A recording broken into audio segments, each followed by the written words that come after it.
నెల్లూరు నగర నియోజకవర్గ పరిధిలోని 13వ డివిజన్ యలమావారి దిన్నె నుంచి సుపరిపాలన తొలి అడుగు కార్యక్రమాన్ని రాష్ట్ర పురపాలక పట్టణ అభివృద్ధి శాఖ మంత్రివర్యులు డాక్టర్ పొంగూరు నారాయణ చేపట్టారు. డివిజన్లోని ఇంటింటికి వెళ్లి ఏడాదిలో కూటమి ప్రభుత్వం చేసిన అభివృద్ధిని మంత్రి ప్రజలకు వివరించారు. ప్రభుత్వ సంక్షేమ పథకాల కరపత్రాన్ని ప్రతి ఇంటి సభ్యునికి అందజేశారు. ఈ కార్యక్రమంలో డిప్యూటీ మేయర్ రూప్ కుమార్ యాదవ్, మాజీ మున్సిపల్ చైర్పర్సన్ తాళ్లపాక అనురాధ, మాజీ జడ్పీటీసీ విజేతారెడ్డి, డివిజన్ నాయకులు కాయల తిరుపతి, ఊటుకూరు చంద్ర, కాయల ప్రసాద్, కాయల కృష్ణ తదితరులు పాల్గొన్నారు.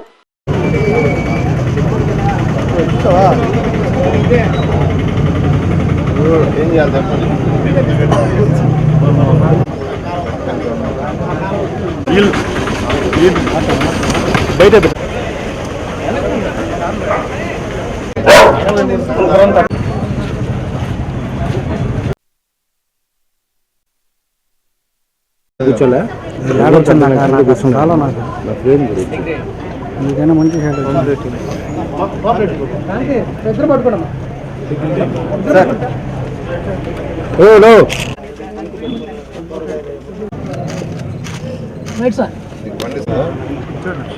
అలా ఏం ప్రాబ్లం చాలా మంచోడు ఉన్నాను.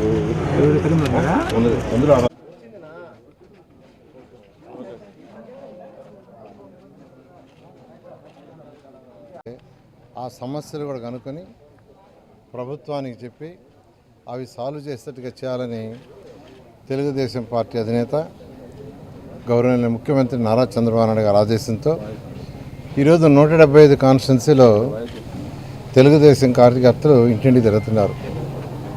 ఆ నేపథ్యంలో నేను కూడా నెల్లూరు సిటీ ఎమ్మెల్యేగా నెల్లూరులోని 246, 47 బూతుల్లో అంటే 13వ డివిజన్లో ఇది యలమావారి దిన్నె, నెల్లూరులో ఉన్న పేదల నిరుపేదల్లో ఇదొక బూత్. ఈ బూత్లో యాక్చువల్గా ఒక 35 ఇళ్ళ వరకు యాక్చువల్గా తిరిగాను. అయితే వాళ్ళందరూ ఎంతో ఆనందంగా ఉన్నారు. ఎందుకంటే ప్రతి ఇంటిలో ఏదో ఒకటి వచ్చింది. అంటే తల్లికి వందనం కావచ్చు, లేదా గ్యాస్ సిలిండర్లు కావచ్చు, పెన్షన్స్ కావచ్చు, 3000 నుంచి 4000 కావచ్చు, వికలాంగుల పెన్షన్ 6000 కావచ్చు, లేదు బెడ్ మీదే అటెండర్ సహాయంతో ఉండేవాళ్ళు ఉంటే వాళ్ళకి 15000 కావచ్చు, కిడ్నీ సమస్యలు లాంటి ఉన్న వాళ్ళకి 10000 కావచ్చు. సో ప్రతి ఇంటిలో ఏదో కనీసం 1, 2, 3 వచ్చినాయి. వాళ్ళ ఆనందానికి అద్దులు లేవు. అయితే చిన్నవి అంటే డ్రైనేజీలు కొద్దిగా సరిగా లేదని ఒక దగ్గర చెప్పడం జరిగింది. ఒక మెయిన్ చేరారు అనేది చూసే స్థితి లేదు. ఎందుకంటే గత ప్రభుత్వంలో తెల్లవారి 4 గంటలకే ఇళ్ళు చుట్టుముట్టేవాళ్ళు పోలీసు వాళ్ళు, గోడలు దూకిపోయి అరెస్ట్ చేసేవాళ్ళు. అలాంటి పరిస్థితి ఇప్పుడు టీవీలో పట్టలేదు, ప్రశాంతంగా ఉంది. గౌరవనీయ ముఖ్యమంత్రి నారా చంద్రబాబు నాయుడు గారు వారికి ఉన్న అపార పరిపాలన అనుభవంతో ఈరోజు రాష్ట్రాన్ని ముందుకు తీసుకుపోతున్నారు. 10,000 కోట్లు 10 లక్షల కోట్లు యాక్చువల్గా గత ప్రభుత్వం అప్పు చేసి వెళ్ళిపోయింది. 10 లక్షల కోట్లు దాన్ని తీర్చే బాధ్యత ఈ ప్రభుత్వం మీద పడింది.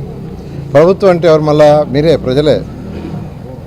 ప్రజలు కట్టే ట్యాక్సులతోనే దాన్ని తీరుస్తున్నాం. అట్ ది సేమ్ టైం రాష్ట్రం డెవలప్ కావాలంటే సంక్షేమము, అభివృద్ధి రెండు కళ్ళుగా భావించి ఈరోజు ముఖ్యమంత్రి గారు రెండిటికి హై ప్రయారిటీ ఇస్తూ అనేక సంక్షేమాలు,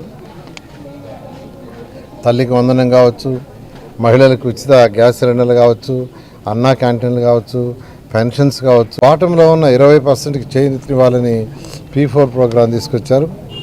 ఆ P4 ప్రోగ్రాం చాలా చక్కగా జరుగుతుంది. ఎంతోమంది దాతలు ముందుకు వస్తున్నారు. ఈ విధంగా ఆర్థిక వ్యవస్థని చిన్నాభిన్నం చేసేసి వెళ్ళిపోయిన గత ముఖ్యమంత్రి అంటే ఈ ముఖ్యమంత్రి గారు, మన ముఖ్యమంత్రి గారు గౌరవనీయ నారా చంద్రబాబు నాయుడు గారు ఆర్థిక వ్యవస్థను ట్రాక్లో పెట్టుకుంటూ వచ్చారు. ఇంకా చేయాల్సింది ఉంది. మరెన్నో వీడియోల కోసం మా ఛానల్ ని సబ్స్క్రైబ్ చేసుకుని పక్కనే ఉన్న బెల్ ఐకాన్ ని క్లిక్ చేసి యాక్టివేట్ చేసుకోండి.